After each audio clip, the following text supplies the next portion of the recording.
Hello, I'm Dr. Nabia and welcome to this refresher tutorial on facial surface anatomy. A common challenge for clinicians is the imprecise use of terminology. Utilising well-known landmarks can enhance understanding and management in clinical practice. Surface anatomy landmarks are determined by the underlying structures and they are especially crucial for surgical procedures in dermatology. By accurately identifying these landmarks, we can precisely locate suspect lesions, which aids in planning procedures effectively. Additionally, when referring a patient to another doctor or describing the location of a lesion to a histopathologist, clear communication is vital. In this tutorial, we will briefly discuss these important concepts. When looking at the face straight on, we see the four main orifices: the bilateral palpable fissures, the eyes, the nares, the nostrils, and a singular oral fissure and the auditory canals. We will discuss these areas in detail. Let's get started. To begin, we have the lip landmarks. The body of the lip is known as the vermilion lip lower and upper and is made of tubercles. The borders are called the vermilion border, lower and upper. Next is the philtrum. This is the indentation in the upper lip and runs from the nose to the top of the lip. Surrounding the philtrum is the rest of the cutaneous upper lip on either side of the philtrum. The angles of the mouth on either side are known as the labial commissures. These are the lateral corners of the mouth on either side. Lateral and deep to that is the modiolus region. The modiolus is an area of interdigitation of perioral musculature and connective tissue and can be palpated with the index finger and thumb just lateral to the angle. These muscles control the modiolus and aid the directional pull of the mouth. This is the lower lip region. Below the lower lip, we have the cutaneous lower lip region and the chin. A landmark here to note is a mentolabial fold. This starts from the lower lip area to the soft tissue of the chin. An area to note here is the nasolabial fold, also known as smile lines, and they run from the sides of the nose to the lip commissures. Here is a quick recap of these areas discussed so far in the video.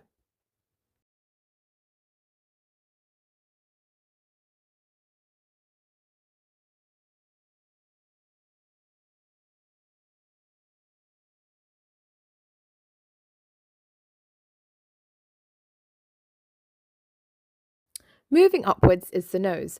We can see here the nasal septum is what separates the nasal cavity and the two nares and is made of the infratip and columella.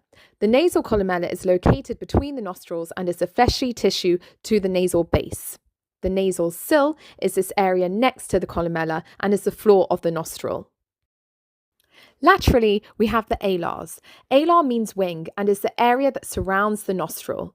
Highlighted here is the supraalar crease, alar rim, alar groove, and this whole area is called the alar lobule. The area adjacent to the nose is known as the paranasal region. It is highlighted here. The nose is made of bone and cartilage, and this side profile highlights the landmarks. We have the radix, where the nasal bone meets the frontal bone between the eyes, the rhinion, the junction where bone and cartilage meet, the supratip break, the supratip lobule, the tip lobule, the infratip lobule as discussed earlier in the video. To the eyes, we have our eyebrows and below is the upper eyelid. The region between this is the supraorbital region and is the area just above the crease. The lacrimal gland sits just above this line drawn here. The fold that runs across the upper eyelid is the supraorbital margin, below is the palpebral mallow groove. Supraorbital notch, the groove in the frontal bone. On either side of the palpebral fissure, we have the medial canthus and lateral canthus, where the palpebrae come together. We have the lower eyelid and then the infraorbital region. The area between the two eyebrows, the superciliary arches to be more exact, is called the glabella. This is a bony landmark of the frontal bone and is what is above the rhinion. Here is a quick recap.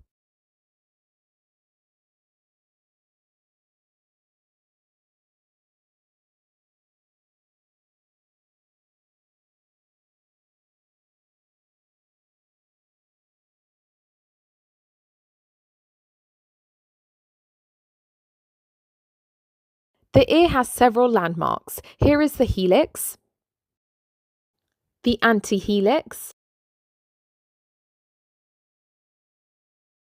the lobule, the tragus, the small bump of cartilage in front of the ear canal that connects the ear to the face,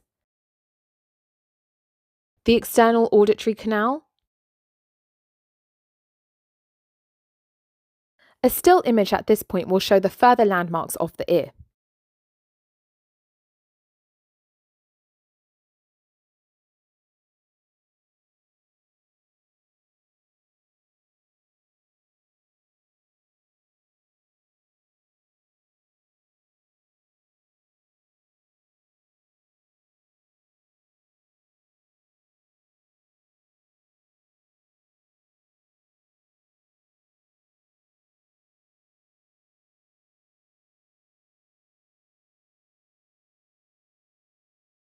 Regarding the face as a whole, we have the angle of the jaw. We then move to the mandible region where this bone is.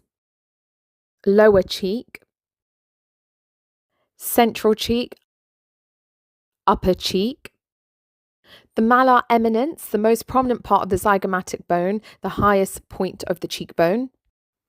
Lateral to this is the periocular region, and above this is the temple region where the temple muscle lies.